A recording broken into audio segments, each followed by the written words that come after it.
বাংলাদেশের রেল যোগাযোগের নতুন যুগের সূচনা করেছে পদ্মা সেতু রেলপথ। প্রায় ১৭২ কিলোমিটার দীর্ঘ এই রেলপথে রাজধানী ঢাকাকে সরাসরি দক্ষিণ এবং পশ্চিমাঞ্চলের সাথে যুক্ত করেছে। বাংলাদেশে এই প্রথম পদ্মা সেতু রেলপথে সুদীর্ঘ ভায়াডাক্ট পাথরবিহীন রেলপথ তৈরি করা হয়েছে। পদ্মা সেতু রেলপথে ৩টি ভায়াডাক্ট রয়েছে, যার মধ্যে ভায়াডাক্ট ১ রাজধানী ঢাকা শ্যামপুর থেকে মুন্সিগঞ্জের নিমতলা পর্যন্ত দীর্ঘ ১৬.৭৬ কিলোমিটার পাথরবিহীন বা উড়াল রেল সেতু করা হয়েছে।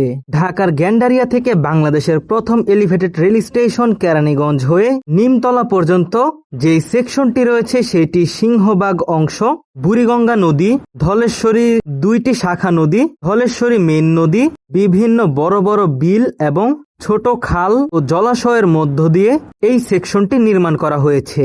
উক্ত সেকশনে মাটি খুব নরম হওয়ার ফলে এখানকার প্রতিটি পিলার খুবই পোক্তভাবে তৈরি করা হয়েছে। পদ্মা সেতু রেলপথের ভায়াডাক্টের প্রতিটি পিলারের নিচে ৮টি করে পাইল সম্পন্ন করা হয়েছে, যার গভীরতা হচ্ছে ৬০ থেকে ৬৩ মিটার। প্রতিটি পাইলে পাইল ক্যাপ রয়েছে ১.৮ মিটার। এই ভায়াডাক্ট নির্মাণের জন্য পুরো রেলপথের নিচে পদ্মা সেতু রেলপথের ঠিকাদার প্রতিষ্ঠান চায়না রেলওয়ে ইঞ্জিনিয়ারিং কর্পোরেশন বা সিআরইসি তারা অস্থায়ী একটি সড়ক নির্মাণ করেছিল, যে সড়কের মাধ্যমে তারা ভায়াডাক্ট নির্মাণের বিভিন্ন সরঞ্জাম সহ এবং দ্রব্য সামগ্রী সহ সকল কিছু পরিবহন করত। শুধু তাই নয়, অস্থায়ী সড়কের পাশাপাশি ছিল অস্থায়ী সেতু, যার মাধ্যমে বিদ্যমান পদ্মা সেতু রেলপথে যে কয়টি রেল সেতু রয়েছে প্রতিটি রেল সেতুর তৈরির বিভিন্ন সরঞ্জাম সহ দ্রব্য সামগ্রী উক্ত অস্থায়ী ব্রিজের মাধ্যমে পরিবহন করা হতো। সম্প্রতি সময়ে পদ্মা সেতু রেলপথের কাজ রয়েছে একেবারে শেষের দিকে, তাই অস্থায়ী রেল সেতুগুলো এবং অস্থায়ী যে সড়ক পথগুলো ছিল সেগুলো সিআরইসির চুক্তি অনুযায়ী উঠিয়ে নেওয়া হচ্ছে। ভিউয়ার্স, আপনারা এখন যে ফুটেজটি দেখতে পাচ্ছেন এটি একটি পুরনো ফুটেজ, আর এটি হচ্ছে ধলেশ্বরী শাখা রেল সেতু। এই রেল সেতু নির্মাণের জন্য পাশেই দেখতে পাচ্ছেন অস্থায়ী একটি সেতু নির্মাণ করা হয়েছিল, যেটি বর্তমানে আর নেই। ভিউয়ার্স, আপনারা লক্ষ্য করলে দেখতে পাবেন কেরানীগঞ্জের এই কোন্ডা ইউনিয়ন এলাকায় একটি বিশাল জলাশয় রয়েছে, যে জলাশয় অস্থায়ী সড়কের ফলে পুরোপুরি ডিভাইড বা ভাগ হয়ে গিয়েছে, যেটি পরিবেশের জন্য একটি হুমকি স্বরূপ। তবে বর্তমানে উক্ত এলাকায় আর কোনো অস্থায়ী সড়কটি নেই, কারণ সেটি সিআরইসির অধীনে তাদের চুক্তি অনুযায়ী সেই অস্থায়ী মাটির সড়কটি মাটি তুলে এইখানকার যে বিলের পানির সংযোগ সেটি সচল করে দেওয়া হয়েছে। বাংলাদেশে সিংহবাগ এলাকায় বন্যা ঝুঁকিতে রয়েছে, আর বন্যা ঝুঁকির সবচেয়ে বড় কারণ হচ্ছে বিভিন্ন নদীনালা, খাল, বিল, জলাশয়গুলো ভরাটের ফলে বন্যা প্রবণতা দিন দিন বৃদ্ধি পাচ্ছে। তাই এরকম বন্যা যাতে শ্যামপুর, পাগলা, আলীগঞ্জ, কেরানীগঞ্জের কোন্ডা, নিমতলা সহ যেখানে অধিক জলাশয় রয়েছে সেখানে যাতে বন্যা না হয়, তাই উক্ত এলাকায় এইরকম উড়াল রেল সেতু খুবই যুগান্তকারী একটি পদক্ষেপ। ভিউয়ার্স, কেরানীগঞ্জের দিকে লক্ষ্য করলে দেখতে পাবেন এখানকার অস্থায়ী রাস্তাটি তুলে ফেলার ফলে এখানকার যে জলাশয়ের আগের রূপ সেটি ফিরে পেয়েছে। অনেকেই বলতে পারেন এখানকার মাটিগুলো সরানোর ফলে পিলারে কোনো প্রকার সমস্যা হবে কিনা। তাদের উদ্দেশ্যে বলতে চাই, পদ্মা সেতু রেলপথের ভায়াডাক্টের যে পিলারগুলো রয়েছে সেই পিলারগুলো খাল, বিল, জলাশয়ের উপর ঠাঁই দাঁড়িয়ে থাকার উপযোগী করেই নির্মাণ করা হয়েছে, কারণ উক্ত এলাকায় সিংহভাগই পানি। বর্তমানে উক্ত এলাকার নদী, খাল, বিল, জলাশয়ের পানি সচল রাখতে ভায়াডাক্ট ১-এর প্রায় ১৪ কিলোমিটার অস্থায়ী যে সড়কটি ছিল সেই সড়কটি তুলে ফেলা হয়েছে। সম্প্রতি সময়ে নারায়ণগঞ্জ জেলার আলীগঞ্জ যে কার্ভটি আপনারা এখন দেখতে পাচ্ছেন, এইখানে পিলার ৭৬ থেকে ৯০ পর্যন্ত যে অস্থায়ী সড়কটি রয়েছে সেই অস্থায়ী সড়কের মাটি তুলতে গেলে তো এলাকার কিছু কুচক্র সিন্ডিকেট তারা বাধা প্রদান করে, যার ফলে পদ্মা সেতু রেলপথের ঠিকাদার প্রতিষ্ঠান সিআরইসি এবং সিএসি বর্তমানে এখানে কাজ বন্ধ রেখেছে। এক সময় এখানে একটি খুব সুন্দর বিল ছিল, যে বিলের মাঝখান দিয়ে এই রেলপথটি গিয়েছে। ভিডিওটিতে ভিউয়ার্স লক্ষ্য করলে দেখতে পাবেন এখানে একটি ছোট্ট জলাশয় রয়েছে এবং পাশে আরেকটি জলাশয়, মাঝে রয়েছে এই রেলপথ, যেটি এক সময় ছিল দুটোই একসাথে। এই দুইটিকে ডিভাইড বা আলাদা করেছে এই রেলপথ।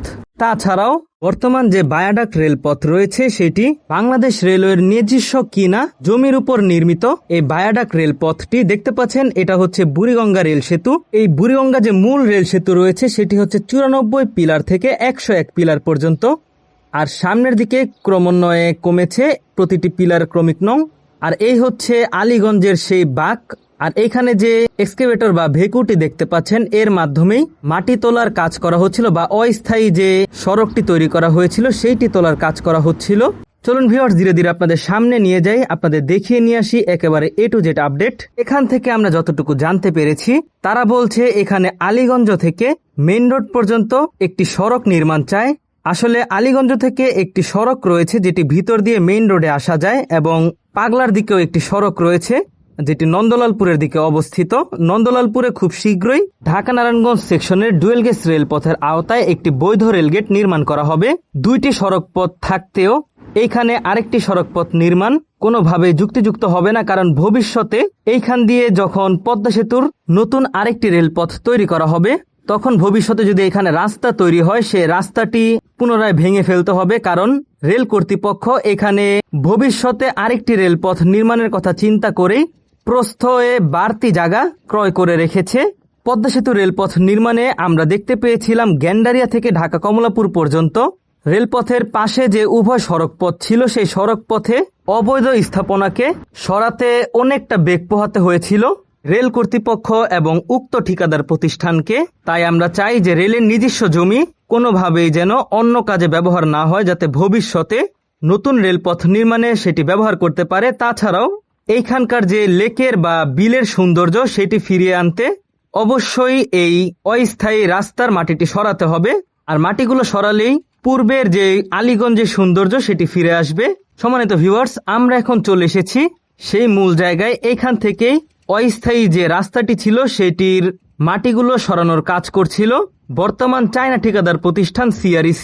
তবে এইখানকার একটি অদৃশ্য বাধার কারণে সেটি এখন সম্ভব হচ্ছে না। দেখা যাচ্ছে যে এখানকার যে রেলের নিজস্ব জায়গা রয়েছে সে জায়গা থেকে আপাতত অস্থায়ী যে রোডটি ছিল সেই রোডের মাটি এবং বালিগুলো স্থানান্তরের কাজ চলমান ছিল।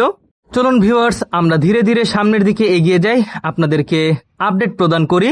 আমরা 85 নং পিলারের দিকে এগিয়ে এসেছি।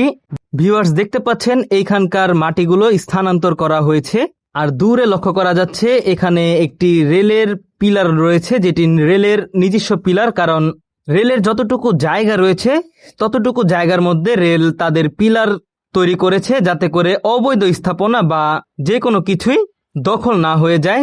এই হচ্ছে সেই পুকুরটি যেটা আপনাদের ড্রোনের মাধ্যমে দেখিয়েছিলাম। ড্রোনের ভিডিওটি পুরনো ছিল, তবে এটা হচ্ছে বর্তমান ভিডিও। দেখতে পাচ্ছেন পুকুরটি, আর পুকুরের অপর পাশেও পানি রয়েছে। এই হচ্ছে বাংলাদেশ রেলওয়ের পিলার, আর আমরা এখন রয়েছি রেলের নিজস্ব জমিতে। এইখান থেকেই মাটিগুলোকে স্থানান্তর করা হচ্ছিল, কারণ এইখানেই ছিল অস্থায়ী সেই রাস্তাটি যার মাধ্যমে এই দেশসেরা পদ্মা সেতু রেলপথ তৈরি করা হয়েছে। তাছাড়াও সামনে আরেকটি সমস্যা রয়েছে, সেটা হচ্ছে পাগলা থেকে শ্যামপুর পর্যন্ত ভায়াডাক্টের নিচে যে জায়গাটি রয়েছে সে জায়গাতেও সে এলাকার মানুষজন চাচ্ছে সড়ক পথ তৈরি করতে, তবে সেটি হচ্ছে রেলপথের জায়গা। আর আমরা যতটুকু জানতে পেরেছি ভবিষ্যতে শ্যামপুর থেকে যে কুমিল্লার কর্ড লাইন নির্মাণ করার কথা রয়েছে সেই রেলপথটি যাবে সেখান দিয়ে, কারণ নারায়ণগঞ্জের যে ডুয়েল গেজ রেলপথ সেটি নারায়ণগঞ্জের জন্য আলাদা আর কর্ড লাইন হবে সম্পূর্ণ আলাদা। তো দেখা যাক ভবিষ্যতে রেল কর্তৃপক্ষ কি ডিসিশন নেয়। আজকের ভিডিও এই পর্যন্তই। আমি চেষ্টা করেছি আপনাদের পুরোপুরিভাবে এক্সপ্লেইন করতে। ব্যক্তিগতভাবে আমি চাই এই আলীগঞ্জের যে লেকের বা বিলের যে সৌন্দর্য সেটি ফিরে আসুক। আজকের ভিডিও এই পর্যন্তই। ভিডিওটি ভালো লেগে থাকলে অবশ্যই বিডি রেল এনজয় ইউটিউব চ্যানেলটি সাবস্ক্রাইব করে দিবেন। নারায়ণগঞ্জ এক্সপ্রেস ফেসবুক পেজ থেকে দেখে থাকলে নারায়ণগঞ্জ এক্সপ্রেস ফেসবুক পেজটি ফলো করে দিবেন। আপনার চিন্তাধারা কি? পজিটিভ হলে পজিটিভ কমেন্ট করবেন, নেগেটিভ হলেও নেগেটিভ কমেন্ট করবেন। কর্তৃপক্ষকে যদি কোনো উপদেশ দিতে চান সেটিও দিতে পারেন এই ভিডিওর কমেন্টের মাধ্যমে। আশা করি উক্ত ভিডিওর মাধ্যমে কর্তৃপক্ষের বিষয়টি নজরে আসবে। আজকের ভিডিও এই পর্যন্তই। দেখা হচ্ছে অন্য কোনো নতুন ভিডিওতে। সেই পর্যন্ত সকলে ভালো থাকবেন, সুস্থ থাকবেন। আল্লাহ হাফেজ।